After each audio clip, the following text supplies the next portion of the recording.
Sediakan 4 buah cabai merah, 10 siung bawang merah, 2 tomat, 16 buah cabai rawit, dan 1/2 bungkus terasi udang. Terasi udang langsa ya teman-teman. Semua bahan terasinya kita goreng terlebih dahulu. Pertama goreng bawangnya sampai wangi dan layu. Jika sudah wangi dan layu, angkat dan tiriskan bawangnya ya.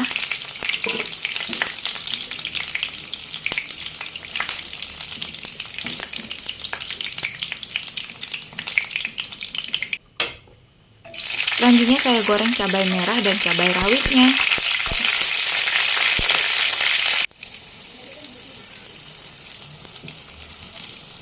Angkat dan tiriskan jika cabai merah dan cabai rawitnya sudah layu dan masak merata.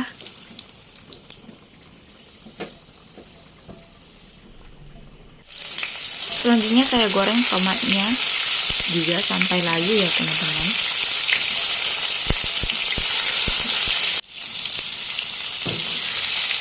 Kemudian angkat jika tomatnya sudah masak merata. Setelah itu goreng juga terasinya juga sampai wangi ya teman-teman. Selanjutnya saya ulek sambal terasinya.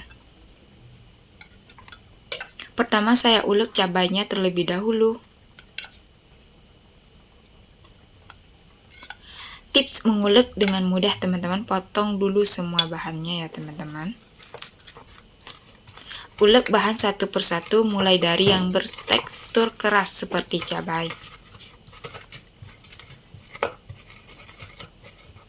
Ulek dengan gerakan mengerus atau mengilas, ini lebih cepat dibandingkan dengan menumbuknya.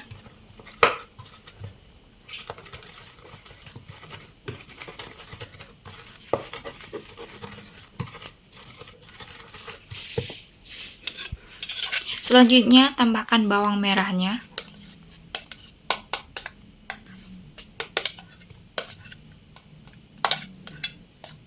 Di Aceh sangat terkenal dengan terasi langsa teman-teman.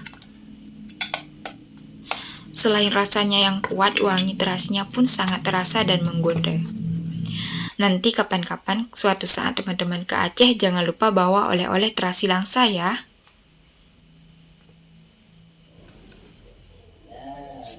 Kemudian tambahkan tomatnya.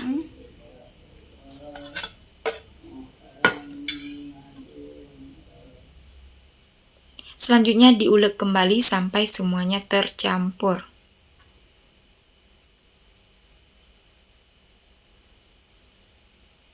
Terasi ini sangat enak dimakan dengan ayam goreng teman-teman, sangat cocok dan enak banget. Selanjutnya tambahkan terasinya dan ulek bersamaan ke dalam sambalnya.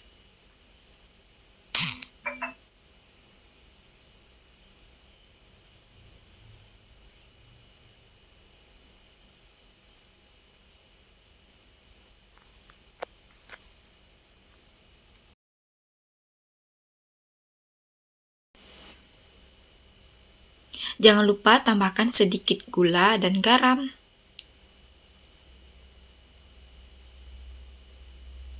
Selanjutnya diaduk sampai merata. Jangan lupa tambahkan sedikit perasan jeruk nipis supaya tambah mantap sambal terasinya. Perasan jeruk nipis ini penambah nikmat rasa dari sambal terasinya, kurang lengkap jika tanpa jeruk nipis. Selanjutnya diulek kembali supaya tercampur sempurna. Ini sambal terasi sederhana ala Aceh teman-teman. Jika kalian punya tips yang berbeda dalam buat terasi yang enak, tinggalkan komentarnya di bawah ya. Supaya channel ini berkembang dengan baik, jangan lupa teman-teman like, komen, dan subscribe.